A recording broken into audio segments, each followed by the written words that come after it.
কক্সবাজার টেকনাফ শহীদ ATM Zafar Alam মহাসড়ক অবরোধ করে বিক্ষোভ শুরু করেছেন রোহিঙ্গা ক্যাম্পে চাকরিচ্যুত স্থানীয় শিক্ষকরা। সোমবার ১৮ আগস্ট সকাল ৭টা থেকে তাদের সড়ক অবরোধের কারণে ক্যাম্পে দেশি বিদেশি এনজিও সংস্থার কর্মরতরা যেতে পারছেন না। এতে সকাল থেকে প্রায় ৪ ঘণ্টা ধরে যান চলাচল বন্ধ হয়ে পড়ে।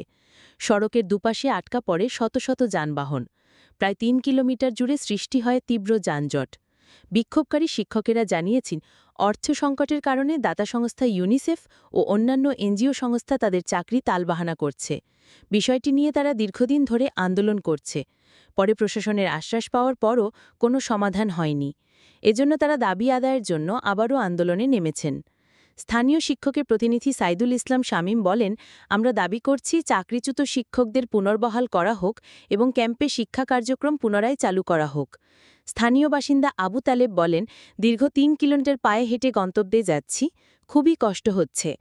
আইনশৃঙ্খলা বাহিনীর সহযোগিতায় কিছু এনজিও কর্মী ক্যাম্পে যাওয়ার চেষ্টা করলেও আন্দোলনকারীদের বাধার কারণে যেতে পারেননি। কক্সবাজারের অতিরিক্ত জেলা প্রশাসক ইমরান হোসেন সজীব গণমাধ্যমকে বলেন, আমরা সংশ্লিষ্ট স্টেক হোল্ডারদের সঙ্গে কথা বলে দ্রুত এটা সমাধানের চেষ্টা করছি।